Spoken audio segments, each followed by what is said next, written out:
Hello and welcome to another episode of Attacking Third. I'm Sandra Herrera, joined today by my colleague and co-host Lisa Roman, here today to recap the United States women's national team versus Netherlands Olympic quarterfinal. The United States advance on penalty kicks 4-2. Nobody won in this game, but we're going to talk all about it and what that means. Oh, Lisa, how are you doing today?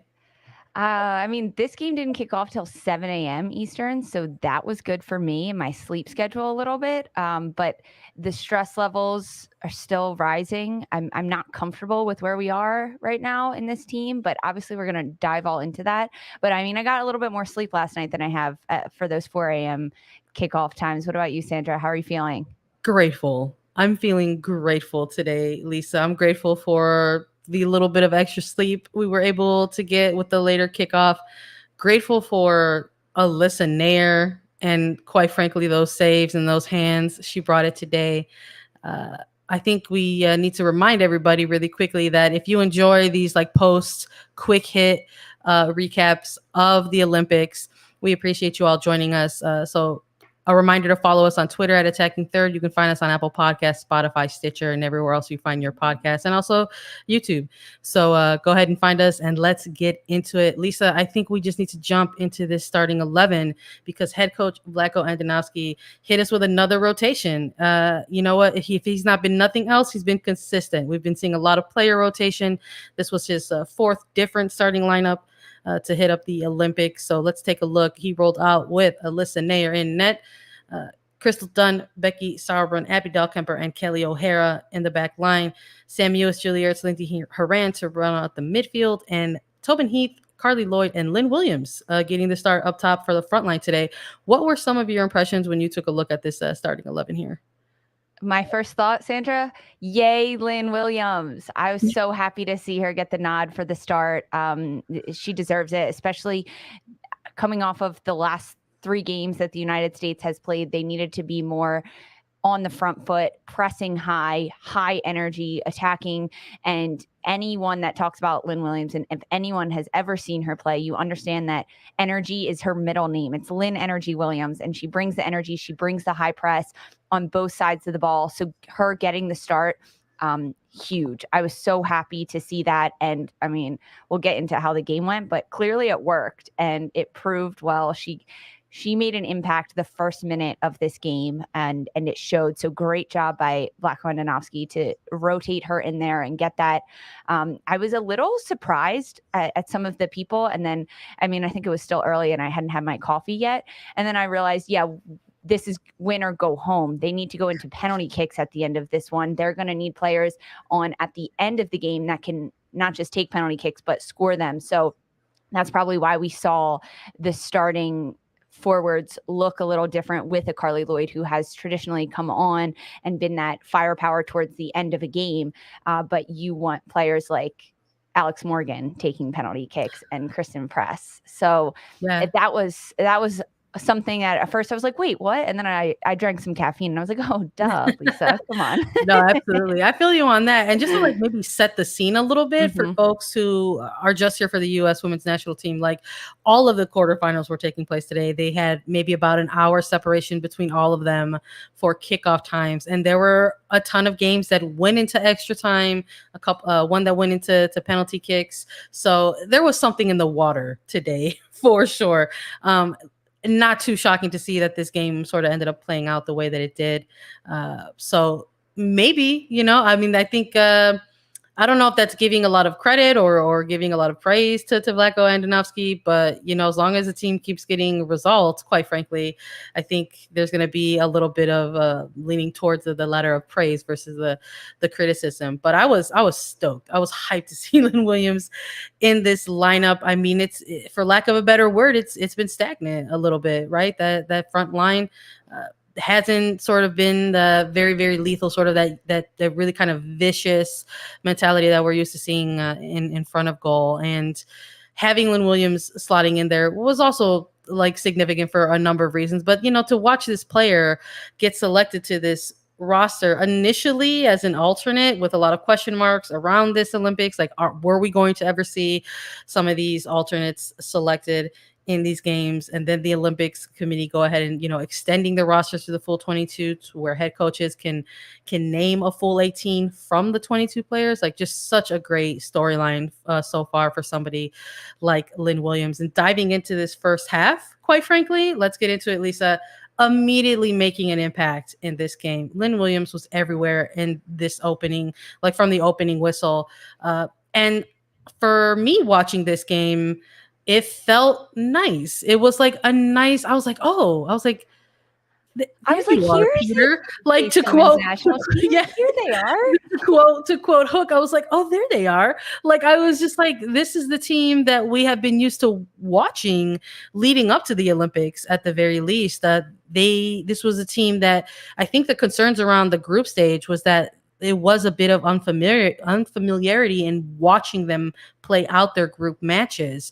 We weren't seeing a ton of high press, but we saw that in this game right off that whistle. We saw them getting into that high press, strong counter press, being a little bit more aggressive in their attack. It was nice to see. It felt like home for sure.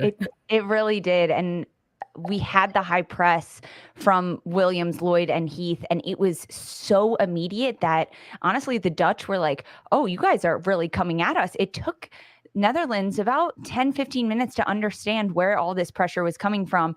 And then, of course, all the exposure and the high press from the United States front line and stretches out the United States defensive shape and their defensive organization. And once the Netherlands could understand that the press was going to come, and it was going to come hard and fast, and the United States was going to look to put the Netherlands under a lot of pressure, they relaxed, they calmed down, and they were able to find the holes. And Sandra, they got on the board first. I'm not sure how you were feeling at that moment. I'm sure I can look at your Twitter timeline.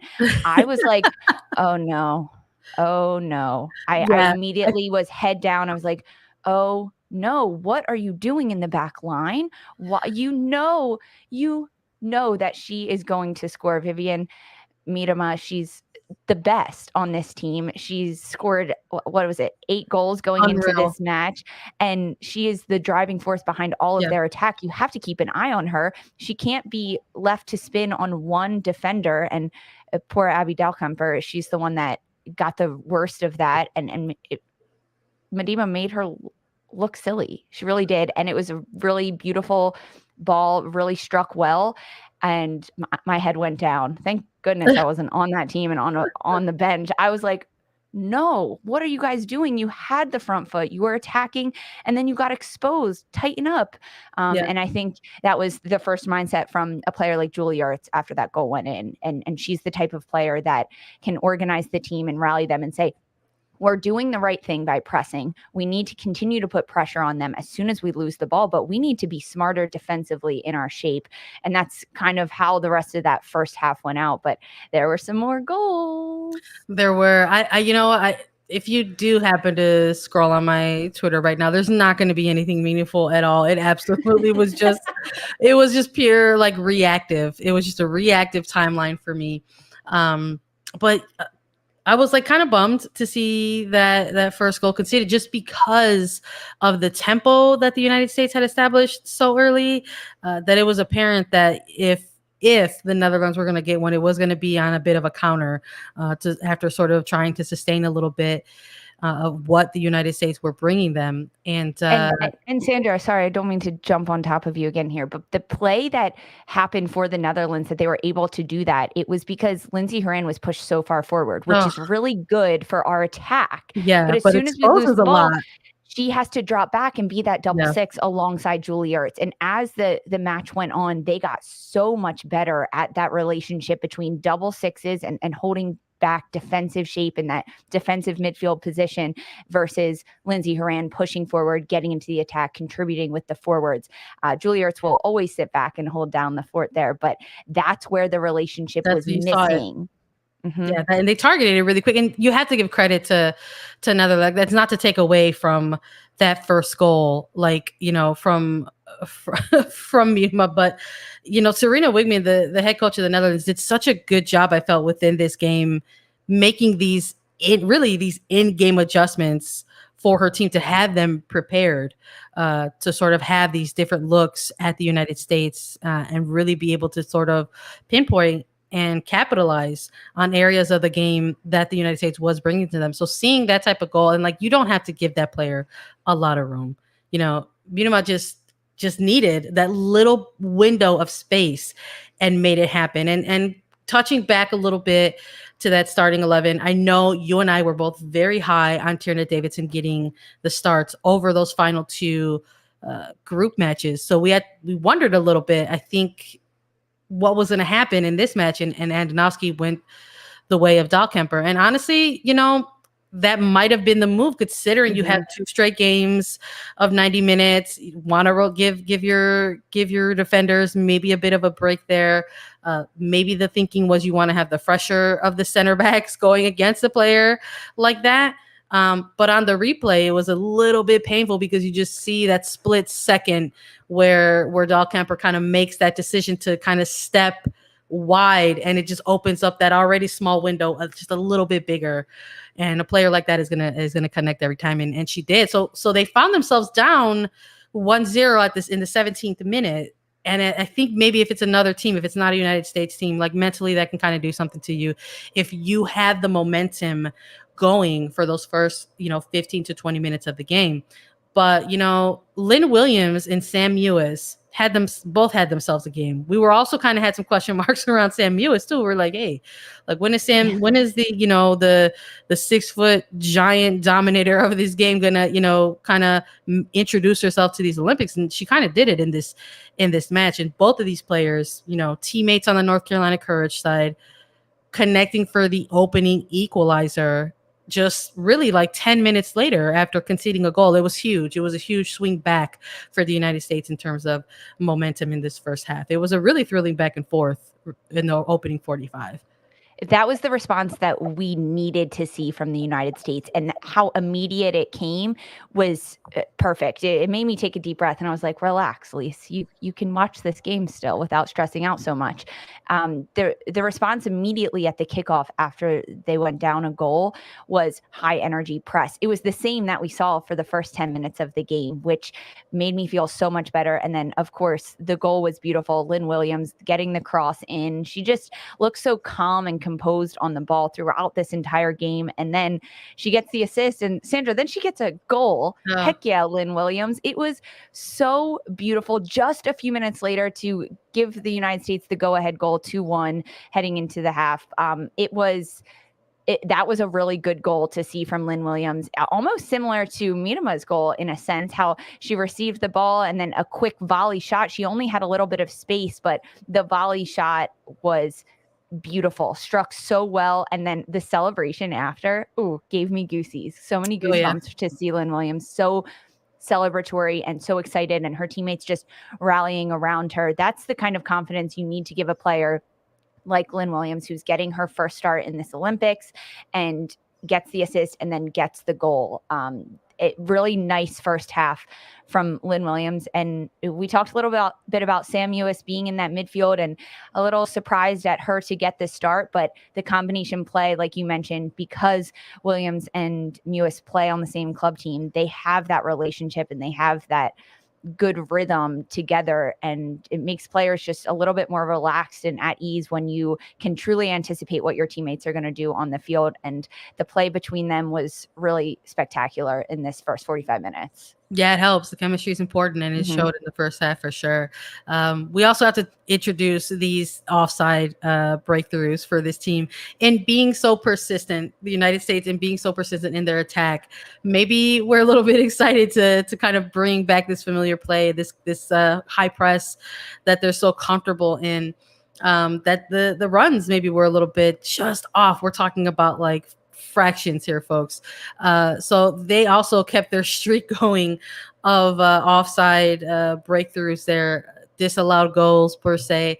I've lost track of the tally. I want to say it's up to 10 9 now. I think 9, maybe 10, 9, 10, somewhere around there. Feel free to stat check us, folks, but it's a lot. The point is, it's a lot. It's about as many goals as Vivian Miedema has right now in the Olympics. But didn't get discouraged. It looks like they were just kind of like, okay, great, we just got to keep going until it hits. And that is kind of, when you're in the knockout rounds, that's kind of the mentality that you have to stick with and stay with. It almost felt like they were knocking and they were maybe going to get that third goal at a halftime, but it didn't come, unfortunately. So I think heading into halftime, despite the really fun soccer that we saw, the good stuff that we saw in that first half, exciting back and forth a little bit, you still kind of felt that maybe the momentum within a match like this, a knockout game, a game with consequence, kind of had, the momentum in the favor of the United States for a second, having that, even though there was a narrow lead, having a lead into the first half.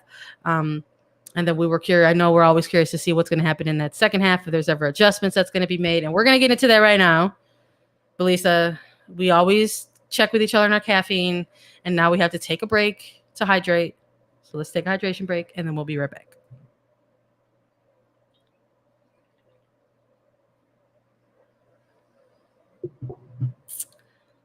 Delicious. So yummy. I'm feeling hydrated. Man, H2O is so important. Hope everyone got their hydration in as well. Assuming that the players got theirs as well heading into the second half. Not shocking, really, to not see any immediate halftime substitutions in this one. You had to imagine, again, like I said, if not for nothing, Andonovski's been consistent, and he has been rotating and utilizing his max substitutions throughout games. But wasn't too surprised with the United States having the lead in this one, that Andonovski opted to continue with his starting 11 to maybe try to see if they would just continue and roll on, perhaps maybe finish what they started in this second half. But we didn't see that in this one. I think we saw a very good adjustment from this Netherlands side to continue to play a game with the United States. It was very, very intriguing to sort of see how they were, I don't want to say so much following the United States game plan, but they were definitely looking for the areas in which to exploit them. And it was working for the most part for them. The second half was the Dutch came out on the front foot, and they studied the United States and their past play throughout the last several months, and they did their homework and they did their research. They found the weak points in the United States, where the holes were in their formation, finding the gaps, sitting in those pockets, and exposing the United States. The second half at the beginning was all Dutch. They had more shots in the attack. They had more opportunities. They had 3 or 4 extremely close calls that either Alyssa Naeher, who, oh my goodness, Sandra, we'll get to her, but Alyssa Naeher would either save them or she would cover the far post and it would just go wide. But the chances that the Netherlands were throwing at the United States were really impressive looking. They had a good halftime talk. They got their hydration and they came out ready to fight and ready to win. And then they get another goal. Miedema again, incredible job by her. And again, if you take a look at it, it's Abby Dahlkemper who's marking up against her, which, tough. I mean, when you look at stat-wise, Miedema came into this game with 8 goals in 3 games. So she's going to score. She's dangerous. And if she didn't score throughout this game, I'd be like, wow, United States, great defense. Yeah. However, she did get a couple on the board. Yeah. However, she didn't get that many. I'm trying to look at this a little bit positively. Trying to find silver linings. I appreciate it. They stifled her a lot. She didn't make as many waves as she potentially could have, but when she was dangerous and with the ball, she made the United States backline look silly. Yeah. Honestly, really silly. She outpaced us, outpaced the United States in the backline. And that's the center back weaknesses that the United States have is pace. That's one thing that they don't have. And when you're going up against a team like the Netherlands, who has so much pace up top, it's going to hurt you at some point. Yeah. And it was just clinical. This player is just so good. I mean, yes, everybody can look back at the highlights and the goals, and they're going to see how she maybe exposed the center back duo there. And then there was a collective team effort to maybe try to isolate this player, but it just did not work. We saw Ertz kind of take a step, but it just didn't matter, and I mean, to have the technical ability to take this right-footed shot, Miedema takes this right-footed shot, and then it goes through like Ertz's legs, and then just like it enters like the far left post, like past like a fingertip of Alyssa Naeher. Like it was clinical. There's no other way to put it. And you see a goal like that happen, and you're just like, yep, and just to have the presence of mind to be that quick to just sort of make that decision to just sort of turn and shoot, just fantastic. So early too, really early in the second half, I think, since we're talking about small silver linings in the game, like you get that Netherlands gets that equalizer 54th minute. You're talking about 8-9 minutes into the half. That's still a lot of soccer to play if you're both of these teams, So I don't think you're panicking yet if you're on either side. I think this was a real game of momentum. And it was nice to finally see and feel that type of game for the United States in this Olympic journey of theirs for the moment. But the momentum definitely shifted a little bit. I think it swung back the United States way a little bit when Andonovski decided to sort of flash his hand a little bit. He said, all right, this is the time. This is the type of team that I've got. And he makes a triple substitution just past the hour mark for, he brings out Tobin Heath. He brings out Carly Lloyd. He brings out Williams. No, I'm sorry. He brings out, was it Williams? He stayed on. Yeah. And US so it's like, it was a full frontline substitution, and bringing on Alex Morgan and Kristen Press to slot in. And then Rose Lavelle. And it's just like, I mean, you're talking about a player that had a huge role in that 2019 World Cup. Rose Lavelle, bringing her on and being like, hey, let me just reintroduce myself real quick. You love to see it. It was such a flex, man. I was like, unreal. That's an unreal substitution to have at your availability in a game like this in the Olympics. And it shifted. That momentum shifted back to the United States a little bit with those particular three players coming back on. That was Andonovski's way of saying checkmate. He was like, look what I can bring to this game, which, I mean, that's been the theme of this Olympics. The United States has such a deep roster, and going from 18 to 22, it was like the hardest decision. And it showed today that he could bring on those three subs, and it did change the game for the United States. They got more momentum. They were able to connect together. And honestly, I think because the Netherlands had gotten so used to playing against the original 11 that started that match, and they found where the holes were. They found how to break them down. They understood where the press was going to come from when it came to Williams pressuring and Carly Lloyd pressuring. They understood how to break that down. Then with these substitutes coming on, especially with Alex Morgan and Rose Lavelle and Kristen Press, the fastest players, they attack and they press differently towards the Netherlands. So it took the Dutch a bit of time to figure out how to adjust to this. I think they came back, though. I mean, they took momentum again. The second half was so it was like a roller coaster of momentum.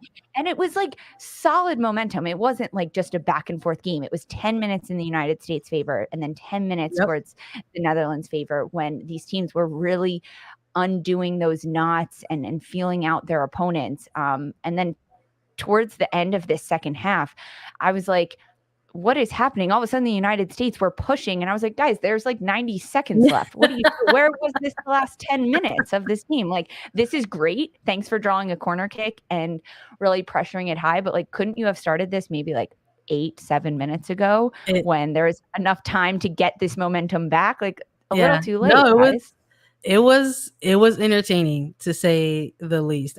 Absolutely. And there were, again, a ton of quarterfinal action that was happening during this day. And I was like, it feels right. It feels right that this is the game that's closing out the slate of all of these quarterfinal games. And then the waves of momentum absolutely coming and going in those short amounts, like those 10-minute increments on either side. It was like a real heavyweight battle with like someone taking a swing and then the other one taking another swing. So to close out, I think you want to try to have that momentum if you're the team pressing late in the game. And it got a little nerve-wracking there right around that 80th minute. Kelly O'Hara, our back line, feeling it maybe a little bit, but a choice was made. A foul was committed in the box. The referee wasted no time in calling a penalty. That's rough. I think when you're in an Olympic quarterfinal like this, winner goes home, or winner advances to compete for the semifinal, and then the loser just goes home with like nothing to show for it. That's tough. That's a tough moment, and a real opportunity if you're the other side. So Lika Martin steps up to take this penalty kick, and Alyssa Naeher, in like true legendary fashion here, we have to give the appropriate depth. We have to give the appropriate props, all of it. She comes up with a huge 80-minute penalty kick save in regulation. Ridiculous. I mean, did it bring back all sorts of 2019 World Cup semifinal vibes for you? Because it did for me, Lisa. Of course. How could it not? And going back to this foul that was committed, this was unnecessary. Did not need to happen. Did not need to happen. Stay on your feet. You don't need to commit that foul, especially inside the box in the 80th minute. Just stay on your feet, stay in front of the ball. That did not need to happen. And Lisa. Kelly O'Hara needs to buy Alyssa Naeher I don't even know what, beautiful whatever bouquet she of wants, flowers and a car and everything, and just say thank you. That's what teammates having your back is for. But that foul did not need to be committed at all. And Alyssa Naeher, just incredible job. Lisa, the defender absolutely jumped out of you right now. It just jumped all the way out. You love to see it. Shout out to all of our new listeners who are unaware. This is a former defender for Marquette University, a Division I soccer school. It just jumped out. She said, "Let me tell you how this was unnecessary." You love to hear it. I am old and retired and washed up, and I don't even commit that foul. And I am nowhere near as good as any of these players on the field, but you just keep your feet, you slide, and you don't need to commit that. But I mean, if I'm going to be very critical, the penalty kick was not that well struck. It was a little soft. It looked like she slipped a little. The ground was wet and dewy, and it was so humid there. It wasn't struck as well as it could have been. And I was a little confused why Miedema didn't take it. But hey, I'm not the Netherlands, so that's fine. And I had Alyssa Naeher wearing my country shirt, and she saved it. So that was pretty cool. But that was a great job by Alyssa Naeher. Those were the vibes that we were looking for from this United States team. Absolutely. But just it ended in regulation in a 2-2 draw, and that's just touching back to the top of the podcast here, the top of this half hour. That's what I'm talking about. Nobody actually won this game. It ended in a draw, 2-2 in regulation. United States trying to bring back a little bit of that momentum to swing back their way. We started to see a little bit of like long ball happening. You got Alex Morgan and Kristen Press up there. Hey, why not? Right? You have to keep doing this. Curious, and it was like, okay, curious to see if like that's what they're going to carry into the extra time. So we get into extra time. We see it's 2 15-minute increments here. This first half of extra time, it felt like all Netherlands for me really early on in that first extra time. I think they wanted to just try to maybe get that goal and then be really organized against this United States team. And you can't blame him. I mean, this is again, have to emphasize, this was a very good Netherlands team that presented a lot of challenges to the United States. I think next to Sweden was probably viewed as the team that could give a team like the United States the most problems during this Olympics. And we were seeing it today. So it that was a bit of the vibe that I was getting out of that first half extra time. What were your takeaways in that first 15 minutes of extra time, Lisa? I agree. The Netherlands had momentum. They were on the front foot. They had more of the flow of that first half of the extra time that was added on in the overtime. And when the United States got their chances and they were in the attack, they were not clinical. Their shots were way off target. Their set pieces were, maybe it was the end of regulation. Of course, with watching so much soccer, it kind of escapes my mind the time sometimes. But I believe Megan Rapinoe had a set piece opportunity. Oh, yeah. Just late. I think it was late in the game, and it wasn't even in play. She didn't even give her teammates a chance. It's one thing to hit those short. At least it's still in play. She hit it so long. It wasn't on frame. It was just a wasted opportunity. So the clinicalness of the final passes and the final shots for the United States in the overtime wasn't there. They they looked like they didn't really know what they were doing in this point, and they were just looking to get to penalty kicks, which is not at all what you want to see from your team. And it looked like the Netherlands wanted to finish this game out before getting to a shootout. Yeah, and then seeing that second half of extra time. I mean, we started to see that a little bit from the United States, that, you know, we hear it all the time, the mentality of just like one more chance, like one more try, like here we go, let's go. And we started again, the long ball, like trying to see it lobbed over. There was a moment for Alex Morgan and another for Kristen Press. Again, going to reintroduce these offside calls. They connected on goal. There was Alex Morgan's a chance there where it literally was a breakthrough based on a defensive error from the Netherlands, but it was ruled an offside position on her part. And Kristen Press absolutely nailing a great attempt, but again ruled offside. And VAR was active in this match for sure. They absolutely took their time. They're sweet old time. They're sweet old time. Took their time, but they wanted to get it right, and those calls stood. So, which is, you know, why the game ended up going all the way into penalties, which you never want to see happen. If you're a pundit or media viewing it, if you're a fan, hardcore fan, casual fan, geez, I know if you're the player playing it, you'd hate to see it go to penalties, but it did. It went to penalties, and I don't know. I think in a game that gave us a lot of moments of momentum for both teams here. I gotta say that, like, you just look at the United States, you say, well, one of these goalkeepers already showed us that they could save a penalty kick in this game. Like, you gotta feel kind of good a little bit heading into it. And the body, honestly, like, quite frankly, from what we were seeing on the stream, on the feed there, the body language was good from the United States side. Oh, the body language was great. And although so many goals were disallowed and called back due to offside, they're still scoring those goals. It's almost like training your brain. What's that, when like the dog hears the bell and then he gets a treat? It's like you see the ball hit the back of the net, you hear it, you celebrate a little, but you don't get the full taste of it. So these players could understand what it was like to score goals. That's why you do it in training. That's why you celebrate and practice, and you do shooting drills. So you get the rhythm and your muscle memory of scoring goals. And the United States scored a lot of goals in this game. Some of them just didn't count. So they had that confidence that they could do it and they can find the back of the net. But you're exactly right. The body language and the facial expression from Alyssa Naeher, I was like, she's ready for these penalty kicks.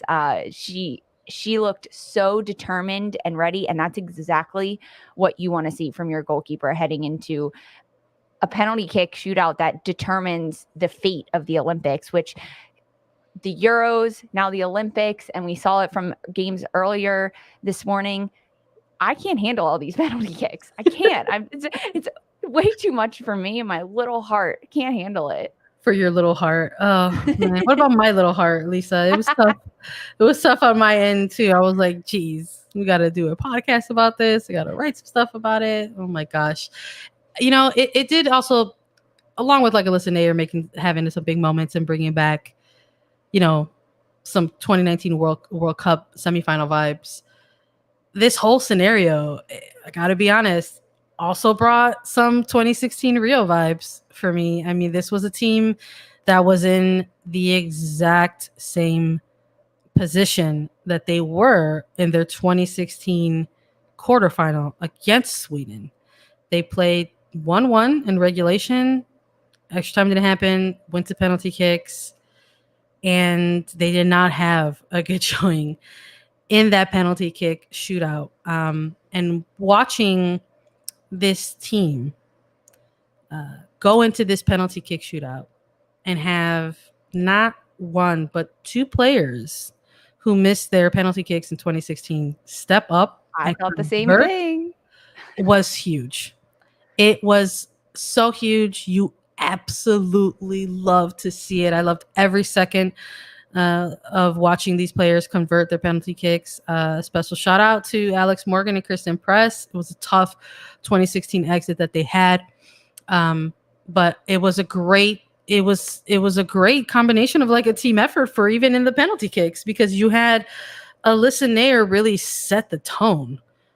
Because Netherlands appeared to they won the coin toss and they elected to go first. And why not when you've got the leading goal scorer in the Olympics and quite frankly the best goal scorer in the world at the moment, step up and take your penalty kick and really kind of force the other team to make theirs.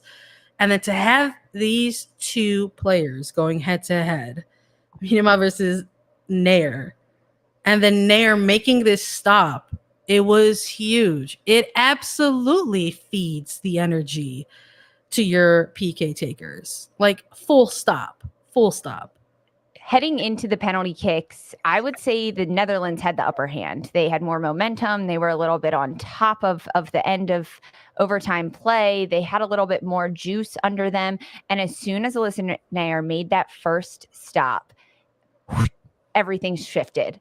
Everything shifted in favor of the United States. And you could tell even the players walking up to take their shots were like, I got this. My goalkeeper just saved one, which never happens. And then Sandra, she doesn't just save one.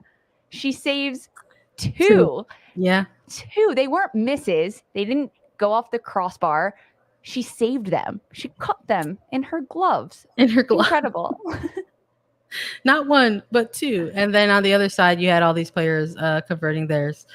Roosevelt, Alex Morgan, Kristen Press, Megan Rapinoe stepping up to ice this one and officially clinch a spot in the semifinal for the United States. She really put the exclamation point on it. You love to see it. I mean, there was, again, we'll have time when the Olympics are over to maybe take a deeper dive into what did it all mean or what did it all look like. But this attacking line has been dealing with some adversity during these Olympics, even through to this quarterfinal.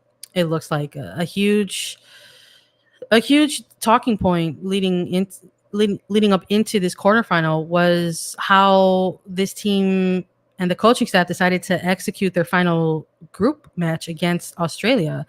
And a part of that was to go ahead and play out a draw, test them with a draw, and try to make sure that they advanced out of the group and have rested legs, and rested attackers for this game in particular. And we saw that. I think we did see that.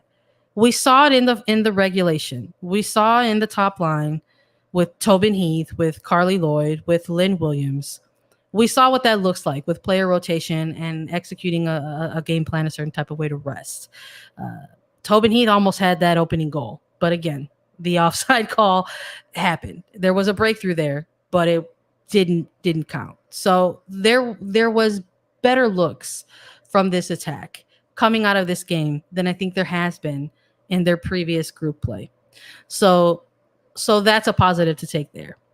But as the game was winding down into extra time, it started to raise some of those concerns again. It started to raise some of those question marks about like, hey,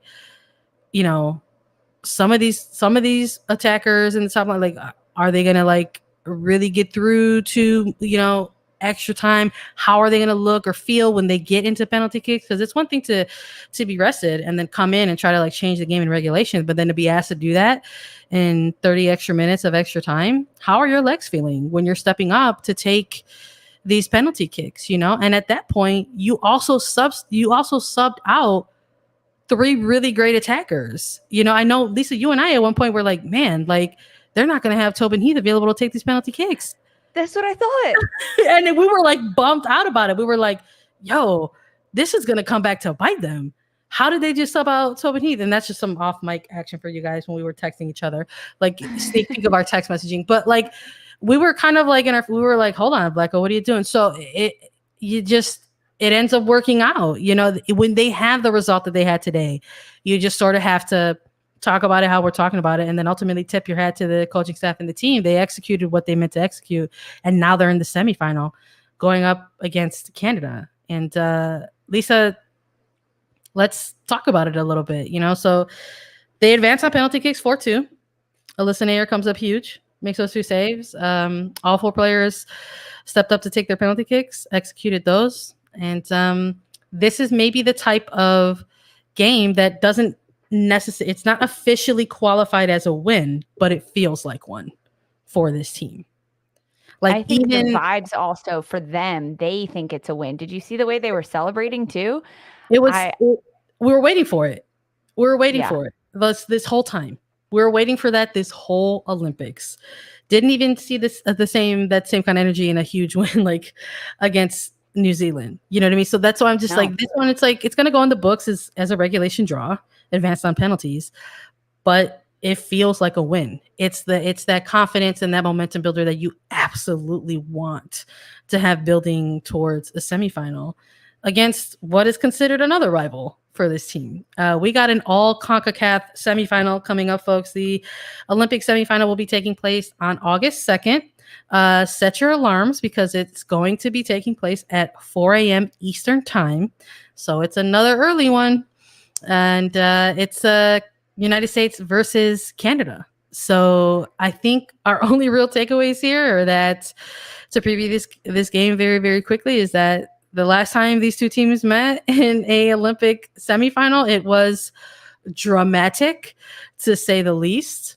And it also ended in extra time with the United States advancing off of Alex Morgan and another free kick goal opportunity there. So it was a very memorable game. And if people are looking for highlights, they can go check them out on YouTube, I'm sure. Just look that up for the 2012 Olympic Games. But that's actually set your alarm for 3:00.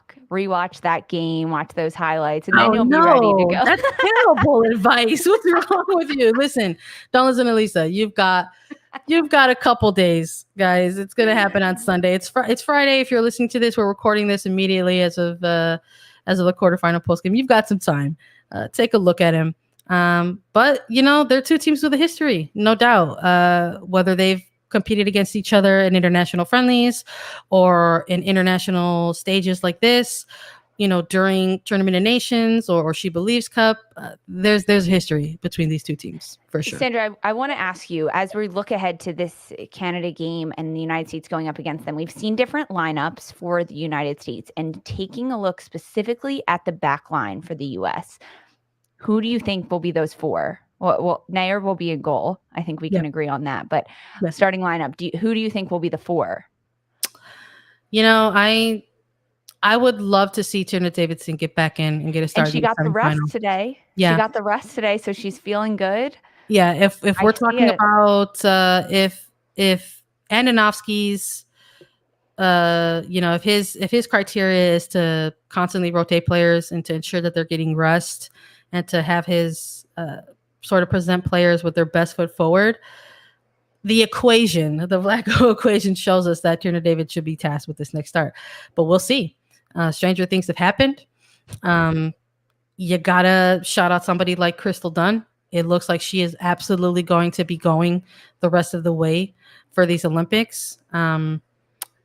Kelly Herrera, I'm not too sure. We saw today in this quarterfinal that you had somebody like Emily Sonnet on the bench, slotted, to maybe come in a scenario for that player. And not once was there a scenario apparently comfortable enough to allow that to happen.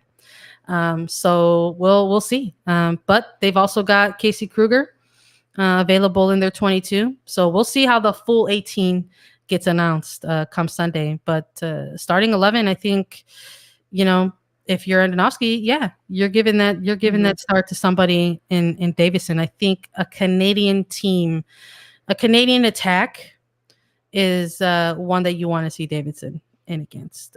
So we'll see. They're going to be a tired team too, though. They're a team that had to tackle some penalty kicks as well. They've had to run a lot of minutes in their game. They had to do extra time. They had to get down into business just like the United States did in their quarterfinal. So it'll I think it might be real clogged. It might be a real physical clogged battle. It's going to be some heavy legs in this one. 2 days is not a lot when you're talking about having to go this long. It will be a really intense, fun, early match for us, but the United States is riding off a little bit of confidence. They have this confidence wave that they had heading into the Olympics. Sweden took it all away from the United States. all of their confidence, all of their momentum. They gained it back in this advancement over the Netherlands. Not quite a exciting win, but an advancement over the Netherlands. They got their confidence back. They saw the ball hit the back of the net. They win in penalty kicks, and they see their goalkeeper have a phenomenal game. The momentum is in the United States' favor heading into Canada's game. I hope you're right, Lisa. And, as always, we'll be here with everyone with post-game reaction. So stay tuned for that. We will do all the hard work of waking up and watching the game and talking about it with you all. If you prefer to just sleep, if you don't want to have any anxiety through these games, just sleep and come on and join us, and we'll be here for you all. So looking ahead, it's going to be, once again, United States versus Canada on Sunday, August 2nd. At 4 a.m. Eastern time. And then on the other side of that will be Sweden and Australia at 7 a.m. Eastern time. So we'll see what happens in this one. No matter what, the United States will find themselves potentially competing for a medal of some color moving forward in this Olympics. Everyone, I just want to thank you all for joining us today. Quick reminder to go ahead and follow us again on Attacking Third at Twitter. We're on Apple Podcasts, Spotify, Stitcher, and anywhere that you find your podcast. We're also available as video. Hello, subscribe to us on YouTube. Just visit youtube.com, Attacking Third, and we will be back Sunday for an Olympic recap for you all. Let's hope it's a victory, folks. This was Attacking Third.